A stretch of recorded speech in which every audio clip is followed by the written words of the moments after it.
Hello, and you're very welcome to this week's The 42 Rugby Weekly.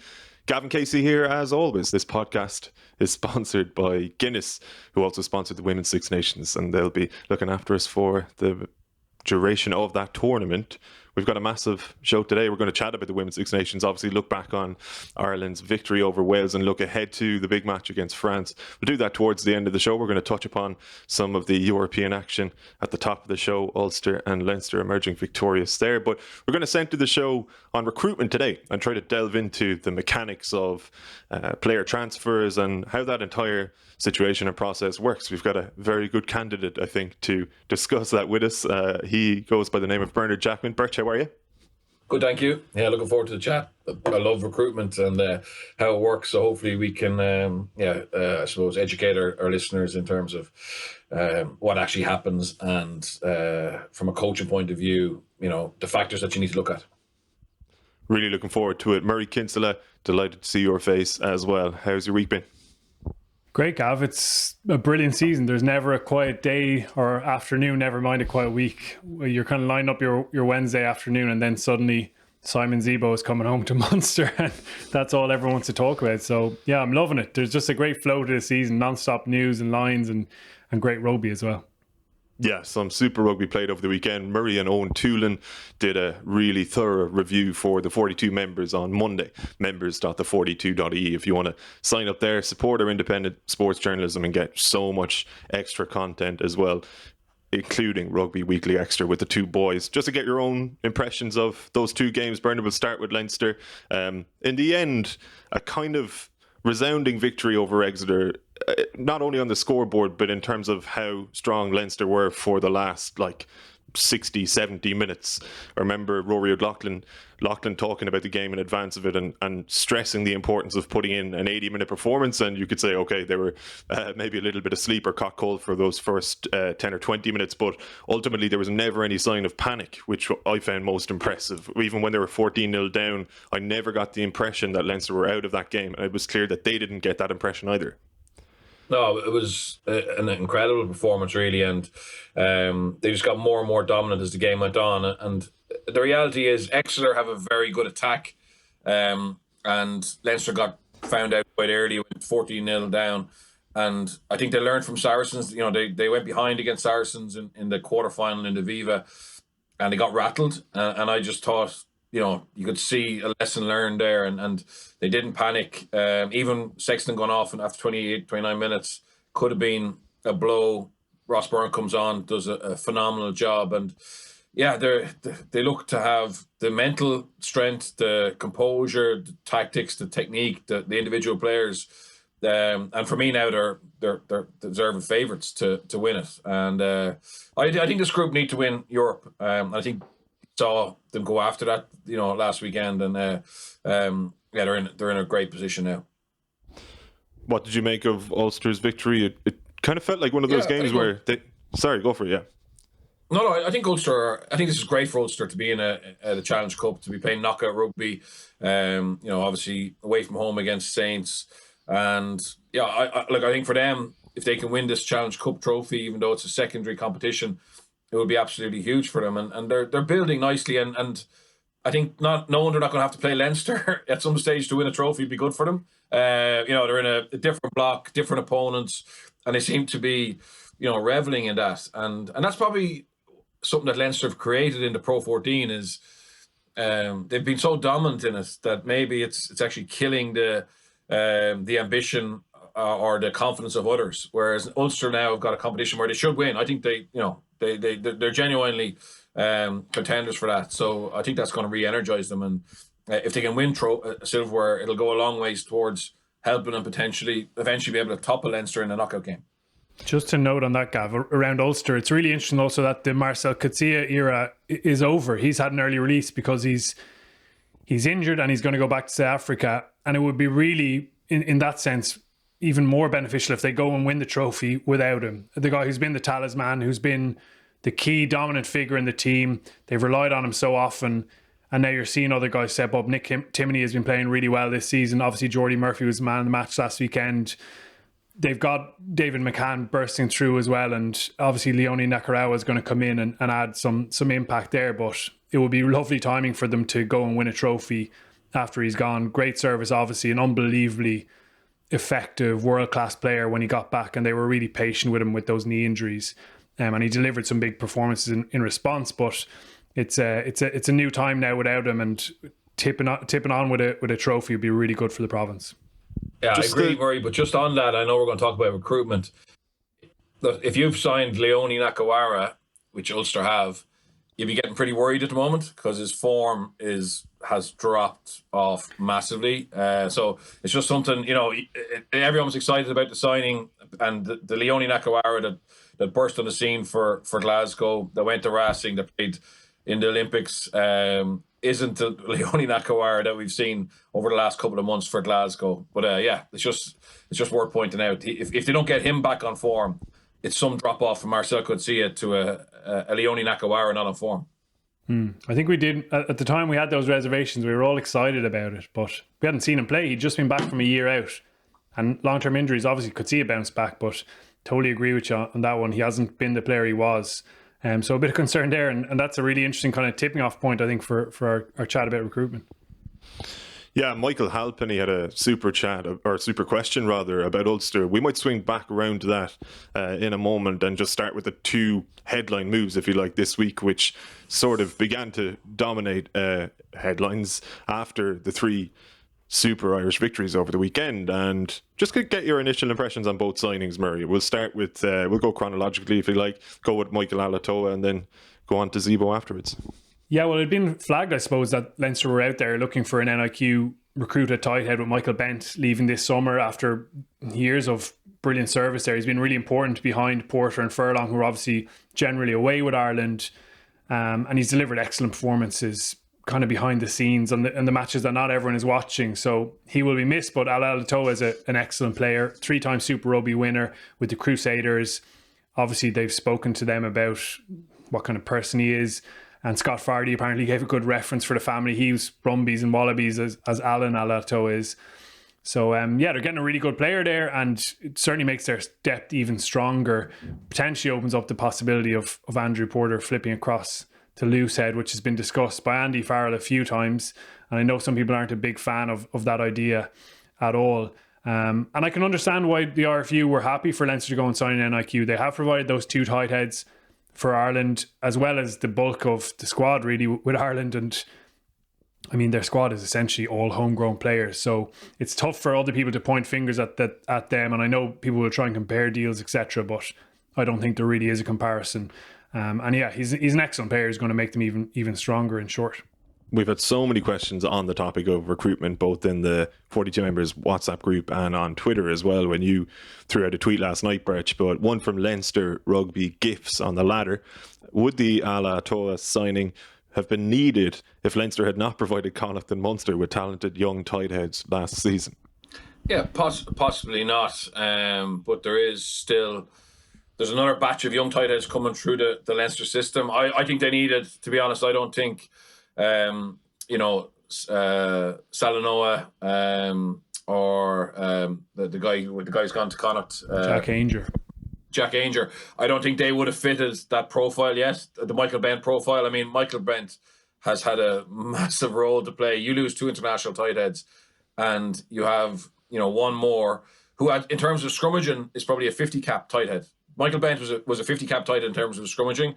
He's obviously not as dynamic around the field as a Furlong or Porter, but in a Pro 14 and as a backup in a Champions Cup, having someone like him who can win scrum penalties, give you quality ball, I think he's been invaluable. And I think they absolutely have complete right to be able to bring in an un-Irish qualified tight head of a similar profile, a little bit younger, obviously. So hopefully he'll get 3 or 4 years out of him. And it may allow Porter go back over on the Loosehead side if Cian Healy, starts to wind down, or when he winds down, and a Leinster front row of Porter, Kelleher, Furlong. I think we could play for any team in the world. Honestly, that's how exciting that is. If that ever comes to pass. So yeah, and Leinster, they produce so many homegrown players. Fardy, we're not sure what his contract situation is. James Lowe's become Irish qualified. Gibson Park's become Irish qualified. They they have 2 more spots if they need it potentially. So I don't think there can be any argument. I think it's a good signing in terms of helping Leinster and the young Leinster players like Dan Sheehan, etc. I mean, that's people said, oh, will Jenkins bring on Tom Ahern? No, he won't. But could Alatoa help Dan Sheehan? Yeah, potentially. And the interesting one, I suppose people talk about Thomas Clarkson, who signed a senior deal for next season, 21-year-old, with loads of potential as well.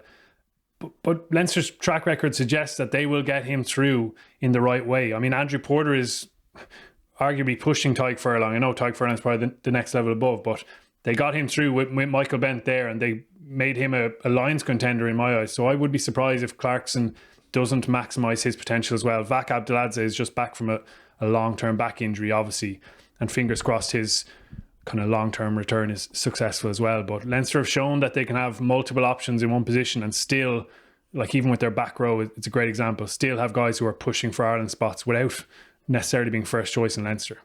What about this one then from Alex Moo 1990 on Twitter, Bernard? I know you saw this one last night and you said we might address it on the pod. And Alex was asking, why do you feel the reaction from the media to the Jenkins and Alatoa signings differed so much? Jenkins was signed to fill a gap by CJ's sudden departure. Alatoa was signed as an expensive third choice tight head. One was met with almost xenophobic reaction, the other seen as good business. Yeah, because of the points that we made. I mean, they lose 2 tight heads to Ireland. They sometimes lose 2 loose heads. They always lose a hooker, and it's a different scenario. There's a guy leaving as well, Michael Bent, who's a tight head. The guy they're signing is a tight. Let's be honest. Munster losing CJ Stander, they're not signing number 8. So that's part of the reason. They also have already a foreign second row in RG Snyman. They've John Klein, who's obviously Irish qualified now, but isn't making the Irish squad. So he's there a lot. Sorry, he's not making the Irish squad, or hasn't been. So he's there a lot. They've obviously Tom Ahern coming through, who we all want to see progress. So that there's and there's a couple of other youngsters there as well. So that it's, for me, it's not like for like, and that's the thing about non-Irish qualified. You have to look at the situation that province is in, and it should make sense. And look, at the most important people to make sense to is Leo Cullen and Johan van Graan. Like, we can all debate the rights and wrongs, but it needs to make sense for where they see their roster being a little bit weak. And we're on the record as saying we felt they needed a tight head prop or a hooker more, but it's up to Johan to build his depth chart and roster as he sees.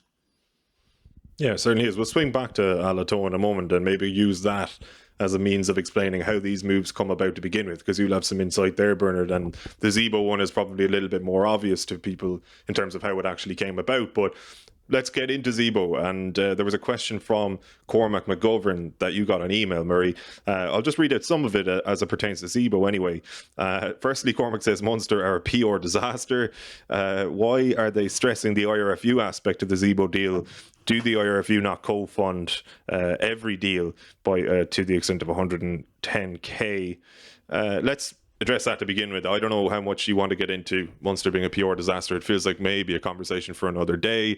But what about the fact that they are sort of stressing the IRFU's involvement in the deal and in paying a salary? Yeah, really interesting email from Cormac. A couple other good questions in there as well. It is an interesting one, and I think they were keen to stress that co-funded side of it because there have been player cuts in Munster, obviously, very recently. There have been, I suppose, those kind of asks of their own players, and there's probably a question of, you make those cuts and then you come and you sign 2 new players, and I think they're probably keen to stress that the RFU are stumping up probably a bit more than usual on this deal, which probably indicates that the RFU, Ireland, Andy Farrell and David Nusafora feel that Zebo can get back into the Ireland mix pretty quickly. But yeah, it is I suppose, you've got to manage those messages, and primary to them, as Bernard says, is what they're managing internally, and they'll feel that that's the right decision for that. Listen, as I said, it caught me off guard kind of yesterday, the sudden nature of it coming through. We'd heard that Simon Zebo wanted to get back to Munster. It makes sense, even rugby-wise, family-wise, to come home. And for me, this is a good signing. I think actually if I was in Munster and I had my pick, Michael Alatoa would be the player I think they needed. I said that last time. A tight head, I think he would have been the perfect fit for what they need in their front five. They've ended up with Jenkins, and Zebo was available, and they've come up with this way of paying for it, co-funded with the RFU, as we say, and I think he adds to the squad. Yes, they have lots of options in the back three, but Simon Zebo, he only turned 31 last month. It's not like he's an old fella. He's, as recently as last October, been probably the standout player on the pitch in the Champions Cup final. He was absolutely superb, and he hasn't been really consistent. I've watched most of the top 14 games, and he's had some poor games. I'd say he'd admitted that himself, but obviously it's been tricky enough trying to figure out contract, couple injury niggles here and there. But he's capable of really being excellent at the very top level, certainly of the club game still, and he'll feel he can push back into Ireland contention. He's absolutely loved by the Munster fans. I know he's got loads of haters outside the province, but they're excited about this move. You saw the videos, the reaction yesterday. I think that's an important part of it. He's a good character as well. He's got a liveliness to him. He can almost sell the game, which I again think is a really good thing. So I see loads of positives in this move, and if they can get him really motivated, get him really fit, he's capable of being really, really dynamic and really impactful on the pitch. So it's a good one for me. Yeah, we don't usually discuss communications, Bernard, but I suppose when you look at the departures of JJ Hanrahan and Darren Sweetenham, you can understand again why Munster would stress the IRFU's involvement in this Zebo deal. But in a general sense, the messaging that comes out of Munster, generally speaking, actually isn't great, but probably around some of these moves has left a lot to be desired as well, I think. Yeah, absolutely. I think that they probably walked themselves into a corner by blaming finance on Sweetman and JJ's departure. And look at them, I'm sure there's financial pressures, as there always is for every DOR head coach when they retain or recruit. But I would also say potentially there was rugby decisions part of that. Do you know what I mean? They have more cover in the back three than they had. They've got 3 young 10s. Joey's back. Surely that was part of the reason they didn't keep JJ as well. And I think once they went down the road of blaming money for that, they felt that they had to justify it. How they were able to find the money for obviously there was a bit of a backlash about Jenkins and now about Zebo. But the reality was, I don't think they needed to talk about that. I mean, for me, they've signed Simon Zebo. How it's funded, could have easily stayed quiet, to be honest. I mean, there's been lots of strange ways players have been paid across the world in the past that haven't got out to the public domain. So I just think that they maybe said too much, a month ago, and now they're backing down, or they're doubling down on it. Which, yeah, I don't think it's great, to be honest. I don't think it's great business. I think you can make your decisions without getting into nitty gritty of it. And I look at how Leinster do the recruitment and retention, and I don't want to come across as biased here, but let's be honest, it's always done in a calm, secretive way. So traditionally they announce 24, 25 signings on the same day in one email. Obviously this week they're doing it, hour by hour, whatever. But that's how you announce it's not as important as how that process looks. So all those deals that Leinster have done will all have been done over the last 4 or 5 months. You know what I mean? And there will be every individual being treated properly, but we haven't heard any inklings about any player potentially going somewhere else. There was JJ going to Leon, there was JJ going to Biarritz or whatever. Generally with Leinster, the deals are done without using other clubs as bait, and it just seems to help in their performances. There's never any drop-offs. Obviously, the last 2 games in the Pro 14, but in general, week in, week out, they have a level of consistency, which for me shows the alignment that's going on in the background. If that makes sense. Just on that, Bert, that's really interesting, because we got a question, Gav. I know you got the members WhatsApp group. It was from Shane O'Dowling Keane. He says, who in each province has the final say on signings, or is there a transfer committee like Liverpool famously had in the Brendan Rodgers days? Because that's an interesting point. Okay. I think a guy used to be in Leinster. It seems to be his role. Yeah, well, no, his role would be to get the deal done. And so look, I think we need to explain how it looks at the start. So effectively, every coach, DOR, province team have what would be a depth chart. Okay, so that'll be basically an Excel format or Google Doc, whatever, with position, loosehead, hooker, all the way across. Your first choice, second choice, third choice, fourth choice, fifth choice. And the better your pathway is, the further down you can go. So if Leinster have, which they have, they know who the best loosehead is at 15 years of age. He may be 15 or 16 on the depth chart under Keane at top, right? And that goes all the way down. Okay, so then what a lot of teams do, they'll have it color coded. Okay, so you might have your first choice 15, but you might have international standard, Champions Cup standard, Pro 14 standard, development, academy in terms of the colouring, right? So, so when you look at your overall group, you get a really good idea about how strong your depth is at loosehead in terms of how many international class looseheads have you got. So, for example, Leinster tighthead would have had 3 international class tightheads with Clarkson as a development player, etc., etc. So that's the first thing you do, and obviously then when you retain and when you recruit, you need to try and strengthen that all the time. So every time you're openly talking about your depth chart, it's how can we make it better? How can we make it stronger? Right? So that's one thing, right? So that's this season. Then you're looking at, well, actually, what's it looking like next season? So who's off contract? So if you just stick with Leinster front rows because it's easy. So Cian Healy's under contract next year. So he's in there again, in there. I'm not sure about Ed Byrne, etc. But you'll basically know what it looks like next season. So 21-22. And then 22-23, 23-24. And you're trying to work out, number 5, 6, 7, if they're development players or if they're Pro 14 players in terms of what your bank are classifying them now, is are they going to become Champions Cup players? Are they going to become international players? And, realistically, if Cian Healy retires in 2 years' time, who's ready to step up for that? So that's the other thing. That's the succession planning. And obviously then that's really important that the academy are feeding the information around, Jamie Osborne. We think in 2 years' time, he can be a starter for Leinster, etc., etc. Then you have to basically look at your spend, right? So then you can color code it in terms of where you spend your money. You know what I mean? So how much of your budget is going into your front five? How much of your budget is going into your halfbacks, etc., etc. And also, how much budget is committed next season, the season after, because of your contracting. So effectively, that's the challenge with, and I had this problem in Grenoble. We need to save 3 million, but we had already contracted everybody for the following season. So you can obviously move players on, but there's going to be a cost in that. So that's kind of how it looks. Then you have, if you're in France, obviously you have the GIF issue. So what are the GIF regulations? How many GIF have you got contracted for next year?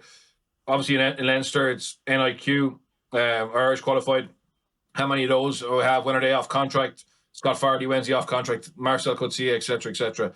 And then, obviously, are you going to use that spot somewhere else to fill your depth chart, your session plan?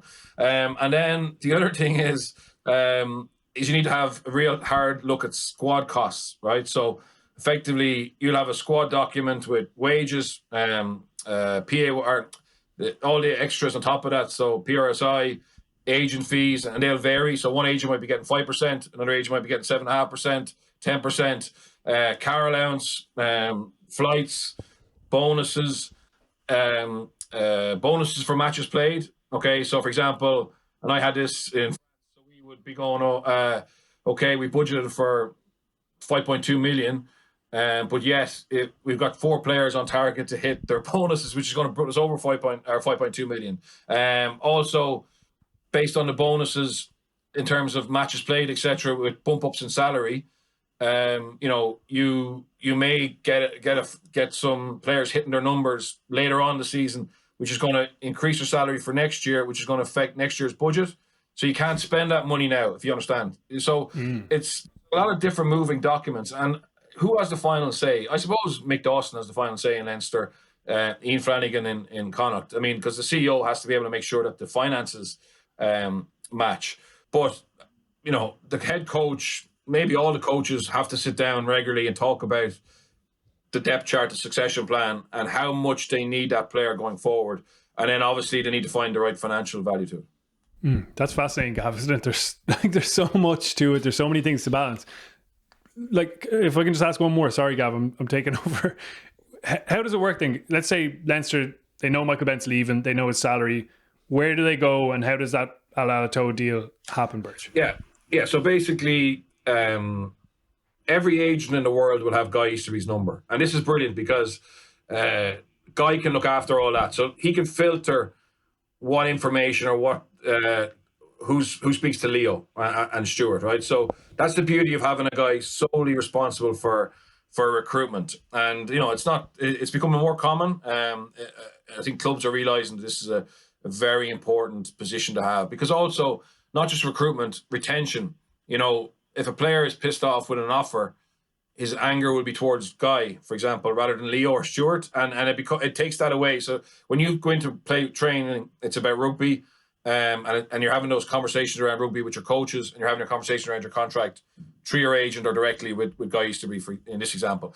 The Alatoa one would be Leinster would have flagged they're looking for a non-Irish qualified tight head, or they're looking for a tight head. So every agent in the world who has a tight head is ringing Guy Easterby saying, obviously Guy would say, this is the profile we want. So you have to have a player who has the quality that Alatoa has. So they might have said, look at international quality tight head. So that would filter a lot of them out. But they're getting on to Guy Easterby. He'll build up a short list, okay, and then the coaches will prioritize. Who's number one, number two, number three. You don't always get your number one. If you're someone like Leinster, you will because you have a better chance because obviously it's a successful club, stability, all that stuff. But what I think is interesting about Alatoa is, and this is something that a lot of coaches will do, and I would have done in Grenoble, because we had a couple of Brumbies players, and we went back after more Brumbies players because we had that personal reference. We knew it'd be easier for them to acclimatise, etc. So, why am I saying that about Alatoa is because the Leinster and the Crusaders spent a lot of time last summer in lockdown, working together in terms of how they see each other's strengths, etc., how they're dealing with COVID, evolution in the game, etc., etc. So you can be sure that Robin McBride would have built a decent relationship with the Crusaders scrum coach. So again, if Alatoa is one of the players who's presented to you, being able to go and speak to his direct coach, I'm not saying this happened, but this is normally what happens, and get references for him and be able to find out him as a bloke. Obviously, we can all see the footage. That's easy, but when you're recruiting a player, you want to speak to. I think 5 players or coaches or physios or DORs or headmasters who've actually know the guy and can tell you more about him as a person. And particularly for someone like Leinster who only have 3 spots, you can spend so much time diving into it. But I think it's so important that you do that. So often, as I said, you see a reason or connection potentially about why that player is picked over others. And it's not just around the rugby side of it, it's around the ability to get people to vouch for him. Could I just bring it down to an even more micro level then, Bernard, about like points of contact? Say if you were happy enough having spoken to 5 people with the prospective signing, you want to go after that player and bring him over to your club. Who do you actually get onto initially at the other club when you want to make like a formal move towards signing that player? Or do you go around the club, given there aren't transfer fees involved, speak to the player's agent and do it that way, through the back door, if you like? No, so generally what would happen is you would ask, if you're interested in a player, you would ask the agent, can I meet him? Can I, and so I flew to New Zealand to sign some players. I went for 4 days because I wanted to get out there and meet them, meet their families, etc. And you have to do that if you're a smaller club and you're trying to basically convince them to take a punt on you. But yeah, you would generally, in France, for example, we would have always invited the player and maybe the player's partner or the player's father with the player or whoever the player wanted to bring to the club. So like effectively in recruitment season, your day off is spent recruiting with players coming. So you want to keep it top secret. So you'd be like, okay, you arrive at 9 o'clock and you'd have basically the standard tour, right? So we're going to go visit the gym, or we're going to go visit the canteen and the video room and the offices, and you make sure they go up to meet the admin people, etc. And then you might go for lunch, and then after lunch you might have another player coming in at 2:30, and then it's the same thing again, and you bring them for dinner. And but it's like coordination, and that player might be going to next week. You might be going to another club. You know what I mean? But what you're trying to do is you're trying to create the best possible. It's like a car sales showroom. You want to come in, get to know the club, get to know the coaches without it getting out as well, which is obviously very hard in France when the journalists are pretty much sniffing around the club all the time. So yeah, and then obviously there's some players that you have to go visit them. I mean, actually I said it to Murray a couple of weeks ago, so because we had very little money, we were focused on trying to bring as many young GIF players in as possible. So I heard through an agent about that Gavan Villiers, who's playing for Toulon on the wing. He was 16, so I got to train up to North France to meet him and his dad at 16, but he didn't want to move. Luckily for him, he's in Toulon now. So yeah, you can be going to Esport games on a Sunday, scouting. Like it's pretty relentless. But yeah, so generally agent first, then player, and the best case scenario is if you can actually go visit them or bring them to you. Obviously, COVID, that's not happening at the moment. But in general, players will go visit the club, and like. Also, sometimes it's a case of, can you get a job for the partner? You know, is she going to be happy? We had an international school in Grenoble that was free, which, you know, international school in Toulouse, Paris is 20k a year. So us being able to get kids into an international school from a foreigner point of view was a massive strength. So you play to your strengths. You look at what you can bring. We let players ski in the winter because that was one of the things we said was part of our sales pitch. You know, come to Grenoble and ski. You know, you're not allowed to come to. Yeah, no, but like, you know, that's what you do. Whereas you say, Guy Easterby says, come to Leinster, win Pro 14s. You know what I mean? It's you play to your strengths. There's different attractions. Quick second part, Shane's question. He says, for you, Birch, who's the sign that got away in Grenoble or Dragons that you feel would have made the biggest impact on the team?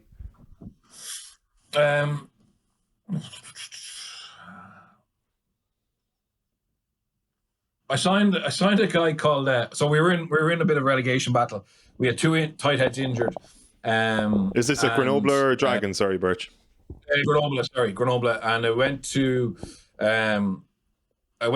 France. I flew to New Zealand for 4 days to sign this guy, Carlo Tulima. Okay, he have to have a massive impact for in the ITM Cup.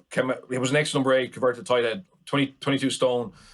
Signed him, spent 3 days begging him to come, signed him, and he came to France about 2 weeks later, and he failed a medical for his neck, so we couldn't play him, which was an absolute hammer blow to us because we really needed a boost, and we'd used that opportunity. We couldn't sign anybody else, so that was a big one. And then the Dragons, George North, you know, really wanted to get George North. He was coming home to Wales, and I think he would have been great for us off the field. And then. Yeah, so they'd be the two ones. The tight head prop, he's not a massive name, but he would have been key for us at the time because I said we had 2 injuries. You know, I actually interviewed that tight head when I was in New Zealand once. Yeah, remember? And funnily enough, I think the person who was representing him had his best interest in heart, who I also spoke to. Yeah. They kind of parted ways in the end. It wasn't too amicable, I don't think. No, because it was. He's playing in Spain at the moment. I still WhatsApp him. He played in Spain about 2 weeks ago, and he was in the American League. Yeah, look at that setback with his neck was a huge blow to him because a lot of clubs go, well, what, you know, you've got a dodgy neck, but in actual fact, he had no idea he had any problems. He's never had a neck injury, any pain, but the French rules are very strict, and if it's a closeness or a spinal cord, which is great. I mean, you want to have safety, but you know he's playing away and has played for the last 3 years. You know? What was the story with Georgie North then, Bernard? How did he get away, and how were things different in Wales to even France? Look, at the end of the day, I mean, it was a huge gamble for him to come to Dragons because he's coming from Northampton. He's a world class player, and you know he went to the Ospreys because there was Alan Wynne Jones, just a Tipperick. I mean, it's in fairness, if you have the power to pick whatever club you want, you know you're going to pick the one that is most likely for success. So I completely understand it, but I had to try my level best to get him to come on board, you know, what we were trying to build. And and that's the thing, you'll kiss a lot of frogs, you'll spend a lot of time, you know, chasing players down, you'll spend time talking to players who have no interest in leaving. But it suits them to have an alternative offer. So it's particularly if you're with a club who aren't as geared towards success as Leinster, Munster, Ulster, etc. So, but it's a fascinating. I made it sound unbelievably scientific. Sorry, I didn't make it up. I tried to make it sound as scientific as I can, and it is. but there's always late changes. And I'll give you an example. So my first 2 years in Grenoble, I got subcontracted. I looked after the foreign players, and my boss looked after all the French players. And I loved it. Like, I'd spend so much time on Opta, spend so much time talking to contacts, trying to find the best options. And I was coming home to Ireland for Mike Prendergast's wedding, and which was on a Thursday. Yeah, it was on Thursday.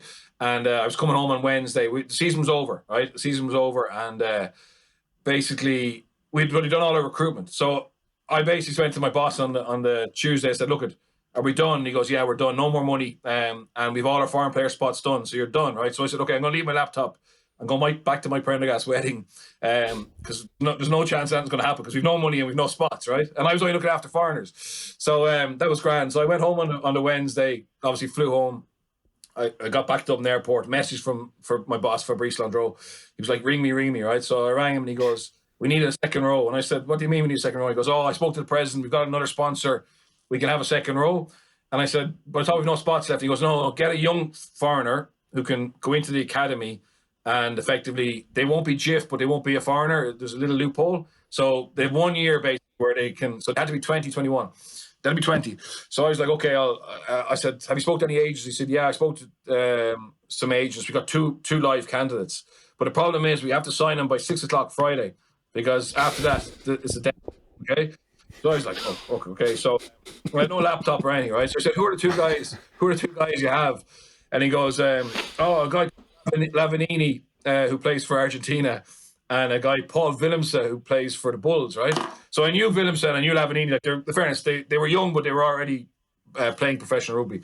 And one was playing international rugby. So I was like, okay, look, let me see what I can do. So Ireland had played Argentina the previous week. Ireland were on a 2-match tour. And so anyway, I rang Paul O'Connell, and I said, look, you played against this guy, Lavanini, on Saturday. And he was meant to play him the following Saturday. I said, what's he like? He said, he's an absolute animal. Like, he was going around the place melting people, right? So I was like, okay, well, that's good. Great, thanks. And then I rang a friend of mine who was involved in the Bulls Academy, and he said, tell me about Willemse. And he said, look, this guy, he's an absolute monster. And he said he's probably not made for Super Rugby, but in France or Northern Hemisphere, he'd be unbelievable. Like, he's 132 kilos. He's mean. He's powerful. He's going to get better. So I was like delighted. Like, this is unbelievable to get, like, well, obviously I knew they were both good, but to get two really positive references. So I rang my boss back and I was like, look, both are unbelievable, right? I'll take any of them. Just get one of them. And he goes, okay. So he said, look, leave with me. I'll let you know. So I was in the church sorry about this, Mike, but I was in the mass, and I was checking my phone every few minutes, going, "Have we got one? This was on the Thursday." And I was texting him saying any news, like no reply. So anyway, I rang him. I got him after the mass. It's like, what's happening? He goes, I don't know who to get. They're both brilliant. And I was like, just get one. Like, I said, what price are they, right? And basically, one was double the cost of the other one. Okay, and like we've had no money for like years. So I was like, okay, get the cheaper one, okay? And he was like, okay. So it turned out the cheaper one had actually signed for Racing. Anyway, the agent was full of shit. And he was already gone to Racing. So we didn't even have two options. We had one option.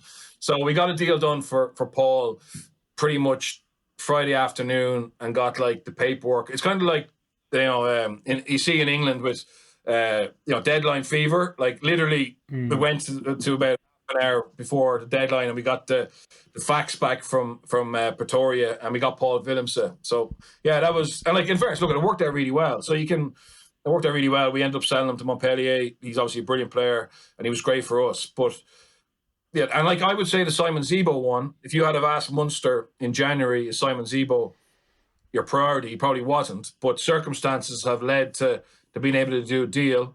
And as I said, you have your succession plan, your depth chart, etc. But if a really good player becomes available and he can add to your squad, well, then you got to be able to act on your feet. And if it takes co-funding from the RFU to get it done, like, I'm not anti that at all. I know a lot of people are anti it, but I just think this is an example of creativity, being flexible, helping Munster in this situation be better. So I'm for it. I just don't.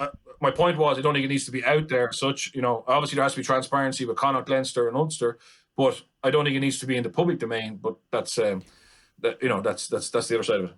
Yeah. Can I just pick up on something you said earlier on about, obviously over in France, it's like, I love reading Midi Olympique because there's 2 pages of transfer rumours. And I often think the presidents are involved in that. We got a couple of questions just to run through them quickly. Kieran O'Dowd in the members WhatsApp says, it seems really common that player transfers are announced mid-season. Does this ever have an effect on the atmosphere in a dressing room or lead to mistrust, feeling that player is not giving his all? And then there was another one from Hugo McLean on Twitter to your post, Bert. He says, how much do agents clubs use the media to gain extra leverage in negotiations? For example, Zebo to London Irish Story, was that just a technique to add a few zeros to the pay pack or just media speculation? How does that side of it work when you're on the inside, Bert? Yeah, so just and I wouldn't blame agents, coaches and presidents do it as well to deflect negativity, to build a bit of hype with the season ticket holders, etc. So there's lots of people who play that role and play the media, play the coaches, pay the players off a little bit against each other sometimes to try and get the best possible deal or find a club for their player. Just on France, I was very lucky. My president was basically like a CEO in Ireland, so he was paid. He wasn't putting money in. So he was much more, he communicated much more with us. It was much more systematic. But like when I did my pro license in coaching license in France, I got to spend 12 weeks with a lot of other French coaches, and they would tell me stories of the president going for lunch with an agent and having a bottle of wine and having a nice meal and coming home from that meeting telling them, I've signed you a player. You know what I mean? And, oh, who is he? Like, so no element and the agent, and that's the thing in France, certain agents are very close to certain presidents. So if you're with an agent who isn't in with Stade Francais, you have no chance. You have very little chance of getting in there unless you're a top end player. So you nearly need to have an agent for the club you want, if you know what I mean, in France. How does the media play a role in this? Like I would say, genuinely, London Irish were interested in Simon Zebo. I would believe that because he's a very good player. He would have fitted their profile in terms of trying to, add more Irish players. So I don't think that's false at all. But yeah, there's been absolute, like I know Grenoble were linked to players in my time. Dragons were linked to players in time we had never heard of or are never interested in. But if the agent is trying to create a bit of interest, sometimes he's trying to build the confidence of the player by saying, look, there's clubs looking at you to try and get him in form. I mean, everyone has their own reason for doing things. And yeah, so the media do play a big role in this. And Murray, you get fed stuff from agents. Journalists get fed stuff from agents, and it's up to the journalists to decide, is it legit or not? And likewise, as I said, presidents in France will feed stuff to the agents, coaches will. And it's part of the whole French. It's part of why rugby is so popular in France, is because I know you were talking about Ireland being really interesting over the last couple of weeks, etc. But in France, it's like that all the time. I mean, your recruitment, because you recruit so many players year on year, because it's not like in Ireland where the Irish players don't generally. I know there's been lots of guys who play for 2 or 3 provinces, but in general, fellas stay in the same province. Whereas in France, if you retire and you haven't played for 4 or 5 clubs, they wonder there's something wrong with you. You know what I mean? So and then you have your foreigners as well. So there's much more recruitment in France, and obviously much more clubs. But it's really fascinating. Yeah. Yeah, Gav, I'm always jealous almost as a journalist, because in France it seems a lot more openness and willingness to talk about stuff that maybe is not a done deal, and like that's fun. It's the best part of football as well. People love transfer rumours and things like that. So yeah, I think rugby, they can start feeding journalists even more. Well, I was going to ask you about that, Murray. I had Hugo's question queued up as well, kind of for both of you, because you experienced this on the other side of it to Bernard when he's a coach, in that you are, I don't want to say fed rumours, but people make suggestions and contact journalists fairly regularly, be it somebody close to the player or their agents, or in some cases the players themselves. So like, how do you filter out the bullshit from the real prospects of moves? Yeah, I suppose the thing is having a breadth of sources on a story, that it's not just that one person who has a clearly invested interest in things. And it's different every single time because there's so many different people involved in all these things. Yeah, there's a judgment call there at the end of the day, but you want to be certain with these things. Sometimes you get it wrong, sometimes you don't go with it, and they're the ones that really piss you off because you feel you should have had the story. But it you know, it's a fun part of it. I really do enjoy that side of it, and speaking to people and seeing what's going on behind the scenes. And I know supporters absolutely love it as well. So more of it, I say.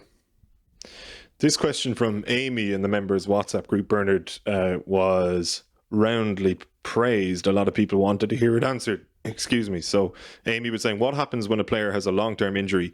Are they still paid the full wage per their contract? What is expected from the player? Example, in terms of attendance for physio, etc. And what if a player is injured and their contract is coming up for renewal? Does the IRFU or the province typically take a short or long-term view? Players get paid during their long-term injury. They'll get 100% of their contract. There is a clause, I think, if you're out for, I'm not sure what is in the RFU now, but if you're out for 9 months consecutively, potentially it can be terminated after those 9 months. In France, it was different. If you're out in France, there was a different clause. But in France, as soon as a player got injured, his salary got paid by insurance, so it wasn't as difficult for the club. So players get paid 100% on their long-term injury. Obviously, they don't get any match fees or win bonuses. Or performance-related bonuses that they could have got through playing, but they will get their full salary. If a player is off contract and he's long-term injured in Ireland, generally, if you're going to keep that player, you'll keep him, provided he's going to get back. But obviously, if you're going to let that player go, he'll come off contract in June. And as far as I remember, in Ireland, they will look after the rehab until they get back fit to play, but they won't continue to pay their salary, if that makes sense. So effectively, that's the challenge. If you're fighting and haggling over an extra 5k, and it's taken a while, that's what always should be. It will be in the player's mind or the agent's mind of the risk of an injury, a long-term injury, which could basically change the landscape. So that's the benefit of getting things died down pretty quickly, is that you have the security of your contract. Finn O'Boyle was wondering, how will contracts change in future and how they're negotiated? He was saying, have you noticed it changing over time to begin with? Then how do you see it changing in future? Also, what do the players look for? Is it length of contract versus signing on fee, that kind of thing? Yeah, there's a very little signing on fee. There is the odd sign-on fee, but it's very rare. You may give people a relocation allowance, which they have to vouch for with expenses, etc., to help them. Obviously, as I said, if you're bringing someone from New Zealand, you probably pay their flights. You might pay for their moving, and you may get them set up in an apartment or whatever. But in general, no, there's no signing on. Very little signing on fees. Transfer fees happen way more than you would think, and very rarely and particularly in France, so transfer fees do happen, but it's really where there's a need, and it's for someone who's very good. And also, it's also in France, there's often compensatory packages to players who are on a long-term contract who aren't performing, and so you'll have the guys. So it's a tough one, right? So if you're on the market as a player, so I'm off contract in June, and I have no offer from my current club, and I'm on the market. I'm competing with the other guys who are off the market, who are in my position, who are my level of quality. But then I'm also competing with the odd guy, who's my level of quality, who's on a contract, but a club are trying to move him on. And the problem there is, say I want 100 grand a year to play, right? And this guy's on 100 grand in his current club. The current club may pay him 50,000 to get him off the books to save 50,000. So effectively, the new club are looking at me, who costs 100k, and a guy same level as me who only going to cost him 50k. Do you know what I mean? So maybe people don't understand that as well, or players might understand that it's not always my value as a player, my value in what my market value is. Sometimes there's other criteria which make someone else more attractive to me, and maybe that's even apart from getting subsidized by your old club. Maybe that's the fact that the club can get more money for another player because he's EQP or GIF. Do you know what I mean? So it's not I can do X, Y, Z and I cost this. The director of rugby is going to have to weigh up, what's on offer in terms of, a subsidised player, or either he's on an existing contract and the club want to offload him, or because I'm going to get credits back through EQP and through GIF, if that makes sense. Can I just ask, you've mentioned agents a couple of times, Birch. What is the relationship like between coaches and agents? I think there's often rows, right? Especially if you feel you've been played, but the reality for an agent who wants to be in this long term, I think the Sharks get found out pretty quickly, and they don't have any sustainable period. So I think when the game went pro first, there was lots of dodgy agents in terms of spoofers and bullshitters. I think now it's settled down. I think, if you're still an agent now, you've got credibility and you understand your job is to create, long-term relationships with the coaches, with the decision makers and clubs, plus the players. So, skullduggery and bad practice. Look, we all understand a player might genuinely be interested and at the last minute decide to stay or to go somewhere else. That's part of it. It's when you feel that, there was never a chance and you've put a lot of time into it, is probably when the coach can get frustrated. But there's coaches and players agents and coaches have good relationships, because as a coach, the agent has a huge influence over the player. So, his recommendation, you would imagine if the player trusts that agent to look after his career, he's going to have a huge influence in terms of saying, look, I think that's a great move for you. I think at this stage of your career, getting to play every week or whatever it is, will be beneficial to you. So I think it's in the agent's interest to have the coaches on side, but also it's in the coach's interest to have the agent, very comfortable with recommending a player to go there. Presuming that finance is the top of an agent's list when they're beginning contact with you, or vice versa, what's the second thing that they would focus on as it pertains to their player?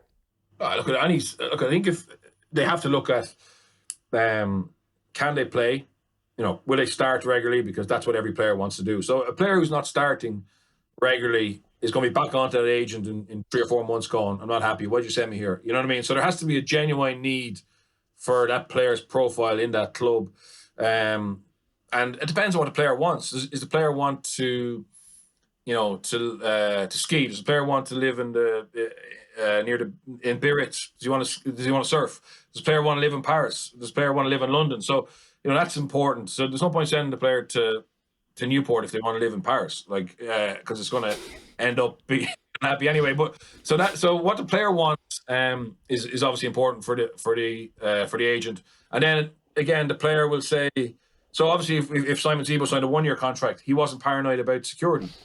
That's great. That makes it a lot easier to do the deal. Whereas if Simon Zebo said, I'm not going anywhere unless I get a 3-year contract, well, then that agent's priority is going to be getting a 2-year at least, with maybe an option for a 3rd year or a 3-year. So I think agents' needs are very reflective on what that individual player needs. Do they need a 3-year contract for a mortgage? Are they looking to get the kid into school? Do they want stability? I think are they just looking to get game time? So it's all relevant to each individual player.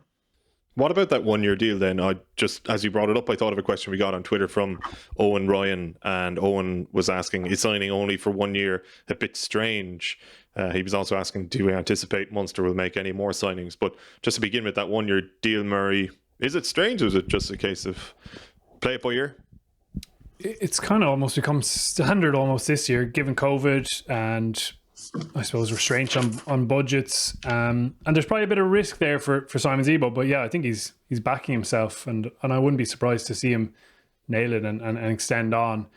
Several players, even guys like Jack Carty and Connacht, signing 1-year deals. It seems to be far more common in the current climate. I think we got a question on that as well.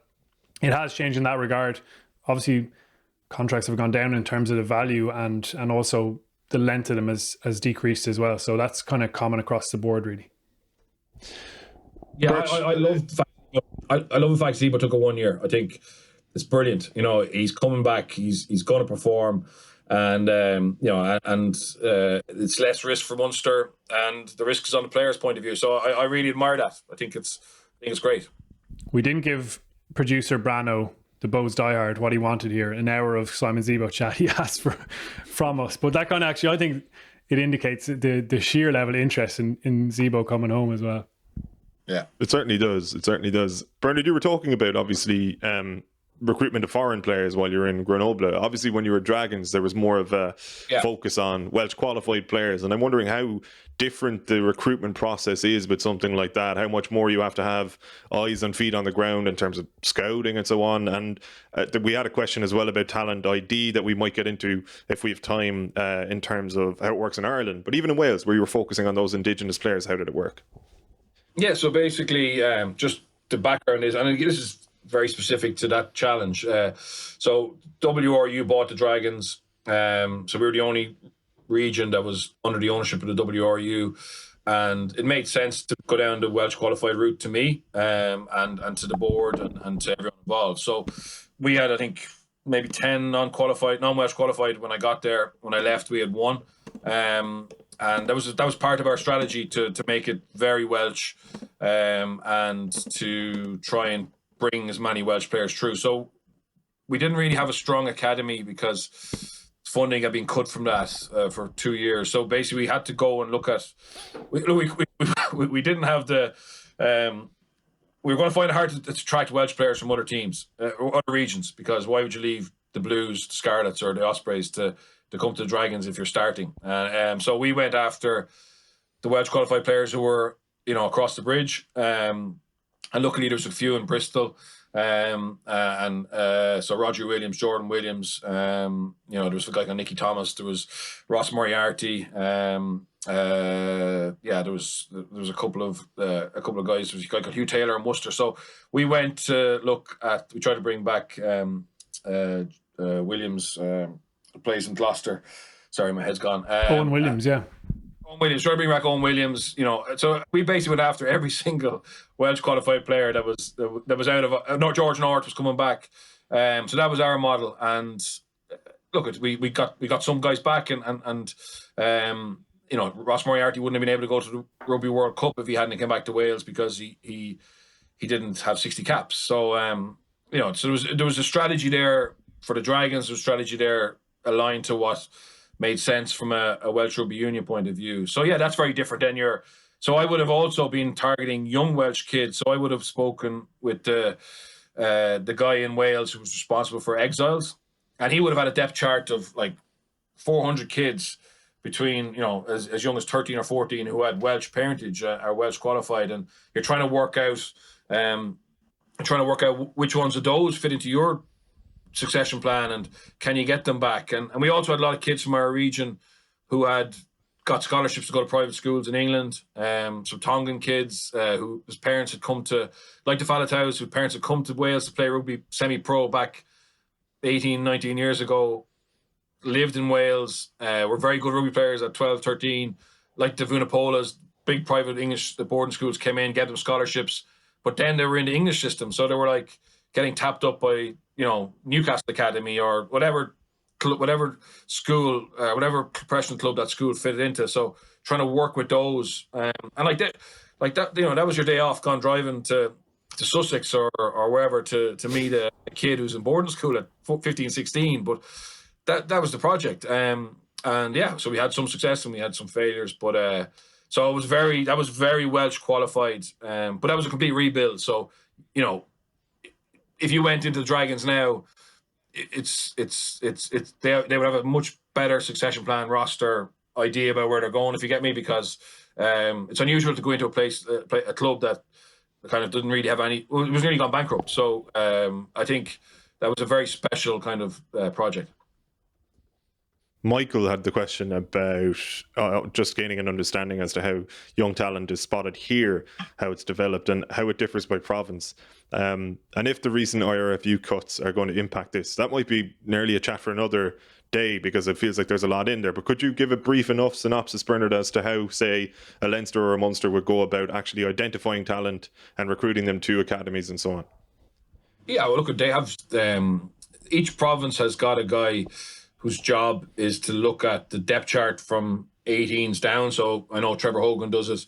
Trevor Hogan does it in Leinster. So he'll be watching schools game, youths games. He'll be, talking to development officers in the southeast, the northwest of Leinster, finding out. And they have those kids in as well. I mean, so those kids might train with their club on a Tuesday, Thursday night, but it'll also go into a southeast development squad on maybe a Monday night, Wednesday night. So they're in the system, and then it's a case of trying to grade them. And obviously last summer they couldn't get them all together for summer camps, so it's more difficult. But when you get 3 hookers together at 16 years of age, well then, and you spend 2 weeks with them and they can play matches, well then you can actually rank them. And obviously they'll be getting work-ons, etc. And a guy who's ranked number 1 at 16, there's no guarantee he's going to be ranked number 1 at 17 because growth spurts and whatever. But that's the plan, is to have a funnel that has as much quality and as depth to it here. But as you get to that Leinster Academy, it's just squeezing talent all the way through until you get a Ryan Baird, a Rowan Kelleher, a Jamie Osborne, a Craig Casey, a Ballatloon, or whatever, who's just that step above, who's got the quality to be in your depth chart as an international quality player. That's the dream, is to, and you heard Stuart Lancaster say when he talks to the academy in Leinster, he says, send me players who can help Leinster win a Champions Cup. Get me those ones. Don't get me the guys who can, cover for us, like when we've got injury depth. We'll get them all. They're always going to be there. Get me those guys and prioritise them. The 20% of the players that are going to win you 80% of the games. Michael Halpenny had a question to wrap on this, Murray, to bring it back to Ulster. And he sent this to yourself via email. I noticed something odd about the Ulster pack selected to face Northampton last weekend in the Challenge Cup quarter-final. Not a single member of it went to school in Ulster. Ian Henderson would usually start. It seems like he's almost the exception that proves the rule. I can't imagine that a province has produced so many legendary forwards, has suddenly grown incapable of it. Interestingly, by contrast, Ulster are producing some of the most scintillating backs at the moment and are possibly a net exporter when you think of Farrell in Munster and Jackson and Olding abroad. This is a topic that has been discussed a lot in respect of Munster recently, with Donald Lenihan in particular asserting that the failure to invest in the club system in Munster is hampering them. I'm wondering if it's a similar situation in Ulster, or are there other reasons? Do a load of forwards come into the Ulster Academy and just not make the grade? And if so, is that because the best options aren't identified, or is there an issue with the development of forwards within the academy? Is it any kind of priority for somebody to fix? And Michael went on to kindly include the starting pack for Ulster, who faced Northampton last weekend. And yeah, there were no Ulster players. There were 4 players from Belfast on the bench. Tom O'Toole might be a Drogheda man, but yeah, I wasn't surprised at the thoroughness of Michael's email. He's one of the very educated rugby fans who are part of our membership. So thanks for the email. And it's a really pertinent question. We spoke earlier on this season, I think, about identity in relation to Ulster, and Dan McFarlane saying it's not about where you're from, it's where you are and how you bond together. But you certainly want a homegrown element, and the fact that Ian Henderson is the captain, you want someone else coming through and following hot on his heels. I've spoken to Kieran Campbell about this a couple of years ago now at this stage, and they had identified it as a problem, as an issue. Certainly players were going through their academy, but probably not with a conversion rate that was satisfactory. Lots of the guys would go on and play championship, or some in the States even, and little bits like that. They just never quite pushed on into the Ulster senior squad. One of the reasons they felt was maybe that there wasn't a, I suppose, diverse enough stream coming through, and they'd focus on branching it out a little bit. And even if you look at the Ulster A team, who had a really impressive win over Leinster a couple of months back, Conor McMenamin from Donegal in the second row, brilliant to see a player like that in an Ulster jersey. And absolutely, the academy is churning out backs, and it is a curiosity, I suppose, that the forwards haven't been able to make that next step. We mentioned David McCann earlier on, and I think he's the big hope at the moment, a guy who has leadership credentials, who has taken his opportunity so far and has a really rounded game. So they'll be very hopeful of that. But absolutely, it's something they've been trying to address, and without a concrete answer, it's never quite simple, but there's an awareness there, same as in Munster with the Limerick thing and and not having players from there in their academy. Sometimes it's very hard to put your finger on the exact reason, but it's a pertinent question. I think there is, like, we criticise Munster for, I suppose, non-homegrown players and that influence in the squad, and I think that's relevant to Ulster as well. And I know Dan McFarland will defend it, and they have a great squad culture and all that, but it's really crucial to have a nice core of homegrown guys across the team, not just in your backline. Henderson and Co up front are really important in that regard. You could maybe make the case, Bernard, that the inverse is true in Leinster. It's not to the same degree at all. They do produce a few backs through their academy, clearly, and there are a couple of them even at other provinces, but just, I suppose, the volume of forwards they produce versus backs that make the grade, say, at first team level and become fixtures in their team, it does seem to be the case that there are a lot more forwards there now, whereas in Ulster it's the other way around. Have you a means of explaining it, or why that might be the case, where one area of the pitch just tends to produce more than the other? No, I think it's probably down to the level of competition that's down here in the population, and they're starting to get some guys from, like, across all, not just the big four schools.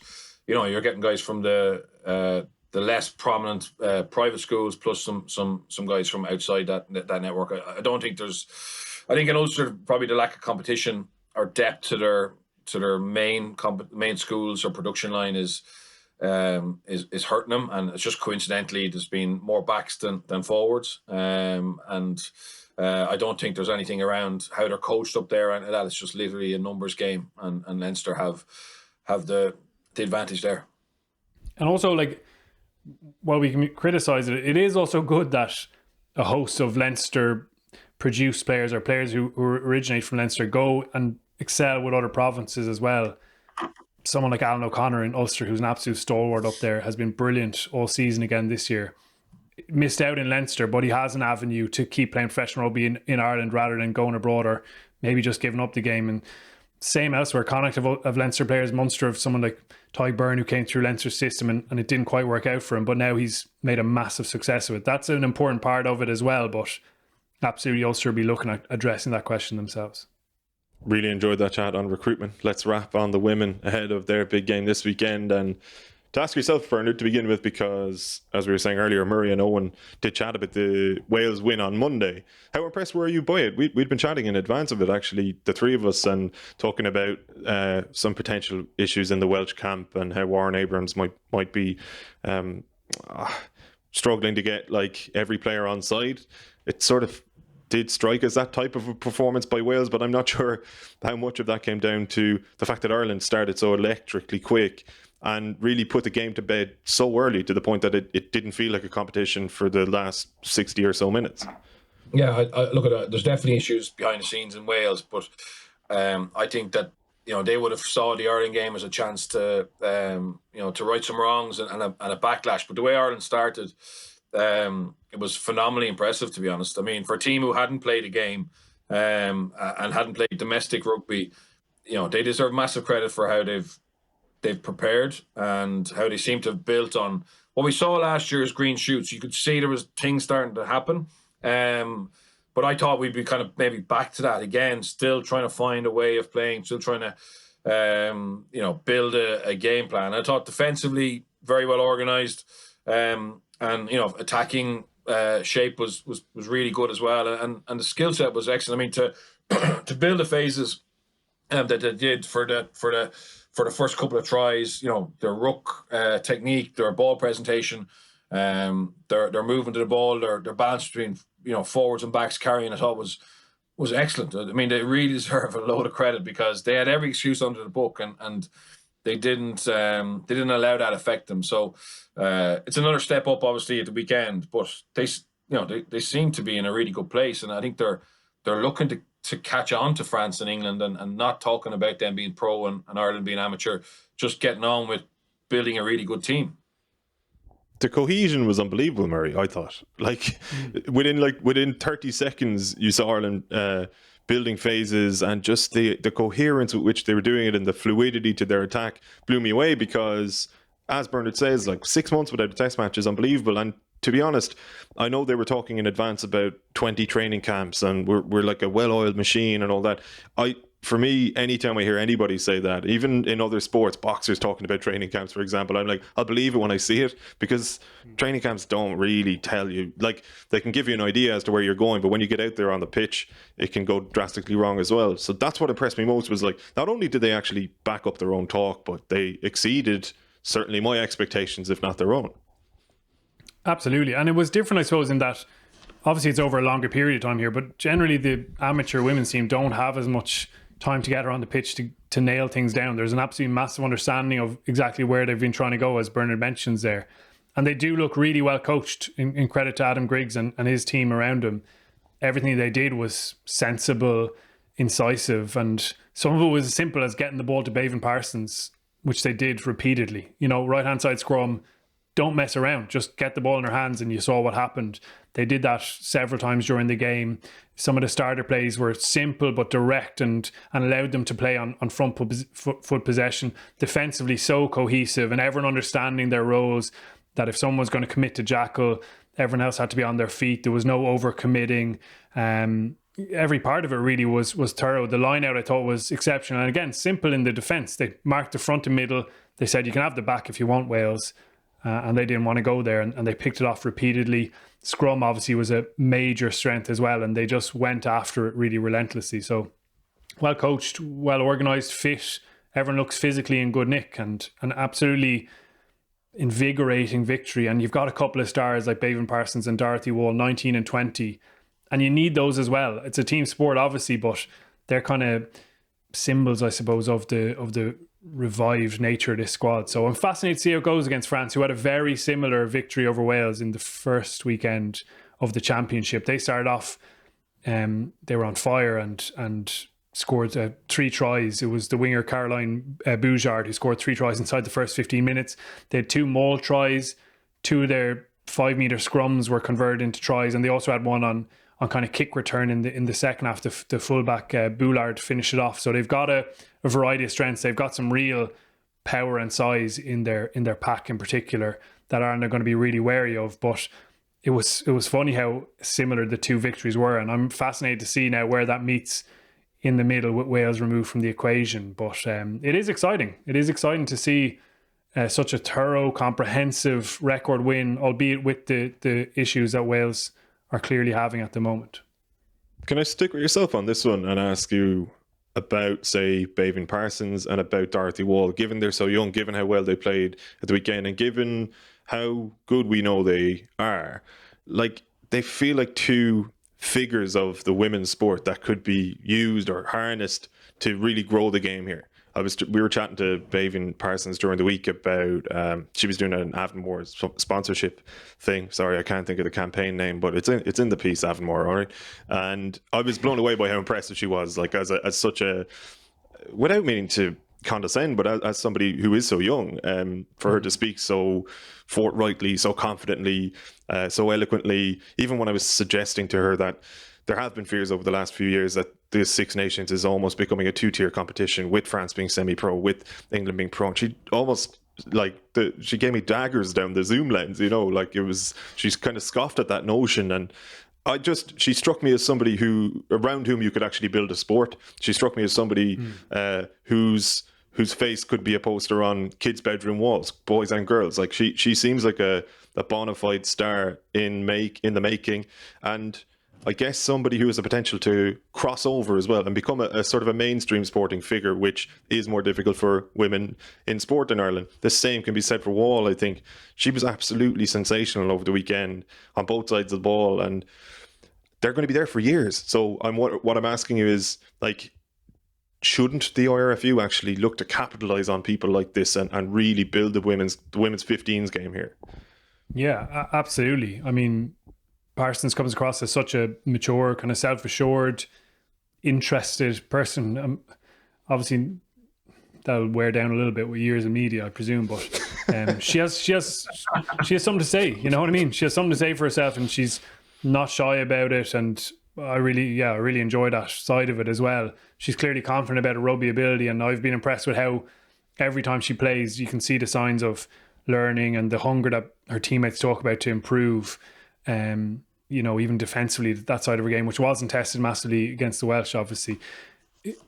Also, it's really important that she has been playing rugby since the start, really. That's her sport. She hasn't crossed over into rugby from something else. Not that that can't be a success, but you can see the rugby IQ. Same with Dorothy Wall. She's come up through the ranks in Feathered and Parsons in Ballinasloe. It's class for their clubs as well. And I was speaking to someone in Ballinasloe, Anne Conlon, for a piece last week. She was saying they had 120 girls signed up before COVID hit to play rugby. And absolutely that's based on Bevan Parsons excelling. So yeah, they're role models. They're brilliant rugby players, and that's the most important part of it. I totally agree with you. Or if you can harness that and encourage that, and that's part of it. It's sport is entertainment, and we want to have characters, and people who support it want to have their heroes, and absolutely they can be role models like that. But as importantly, they're just brilliant rugby players. Like, they're 19 and 20, but that's why I'm really interested this weekend to see how they go against that top tier side, because that's the next step for them. Well, their being brilliant rugby players is kind of, as Murray says, a crucial part of it, Bernard, because they're so good and because they've been playing since childhood, and you can actually see that kind of nous that they have. Sort of similar with Emily Scarrett, I think, in England. Like, there's such a natural element to their game, like, that's so conspicuous. So it's too good an opportunity, surely, to not capitalise upon how good they are and the types of personalities they are, and look to create more and more of these types of young women who come up from playing from the ages of 6, 7, 10 and so on, because that's ultimately how you'll build a sport, with personalities and with people who are good at it.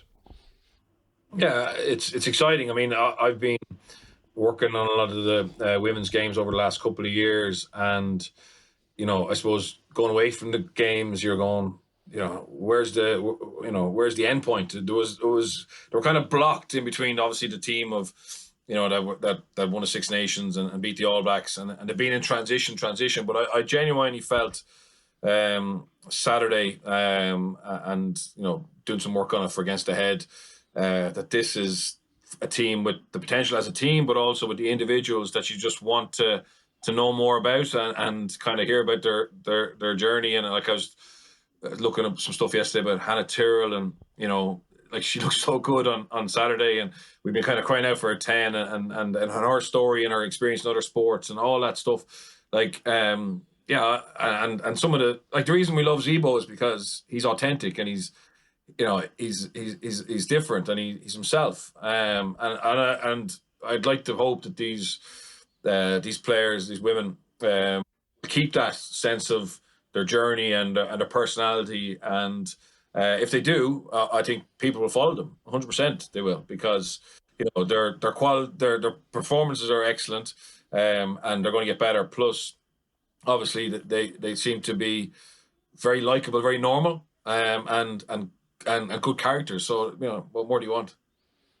And female sports people usually do actually keep that element of personality in the public eye. I feel like I know you were saying, Murray, after years of dealing with the likes of yourself, spent to drive Vivian. No, I know.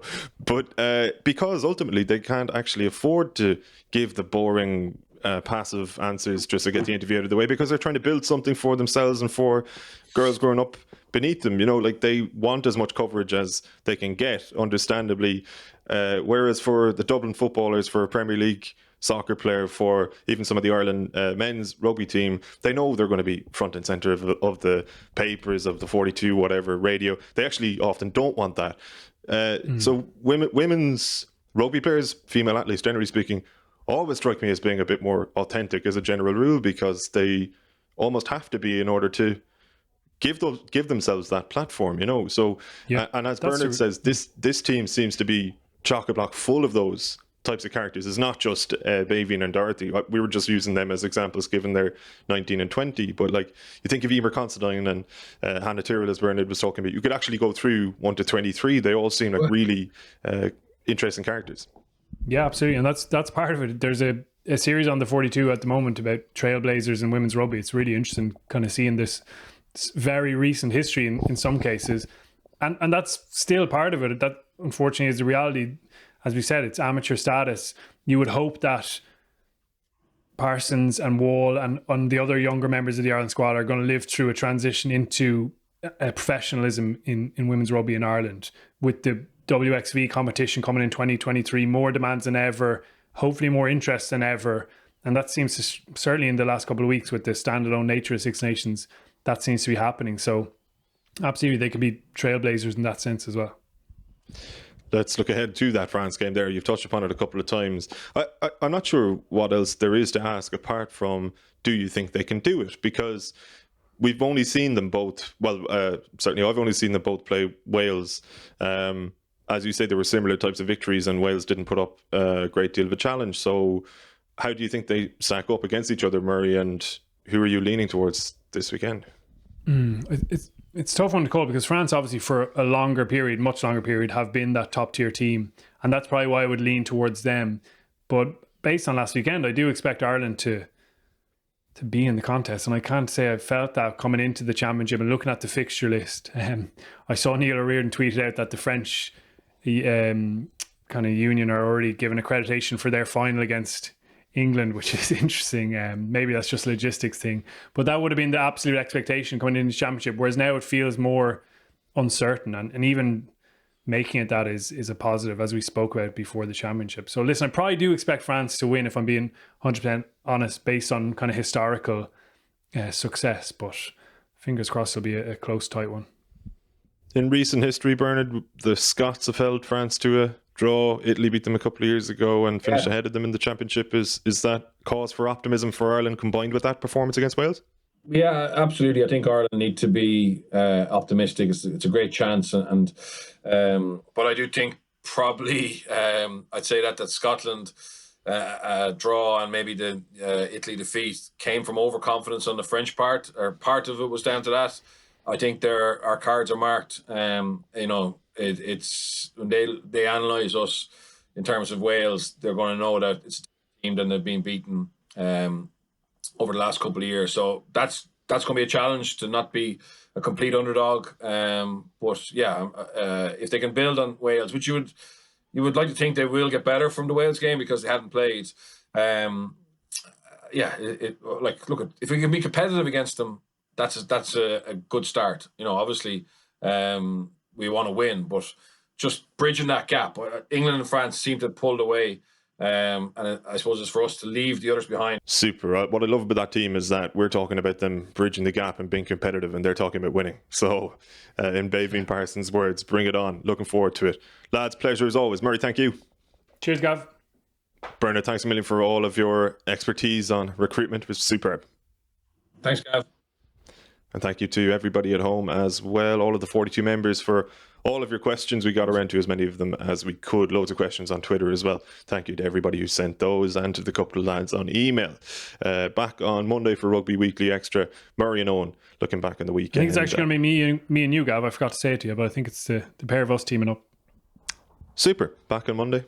Murray and myself. Looking forward to it, and we'll be back on Thursday in the regular slot as well. This podcast is sponsored by Guinness, who are also proud sponsors of the Women's Six Nations. Remember to drink responsibly. Enjoy the rugby over the weekend. Until next week, mind yourselves. Take it easy.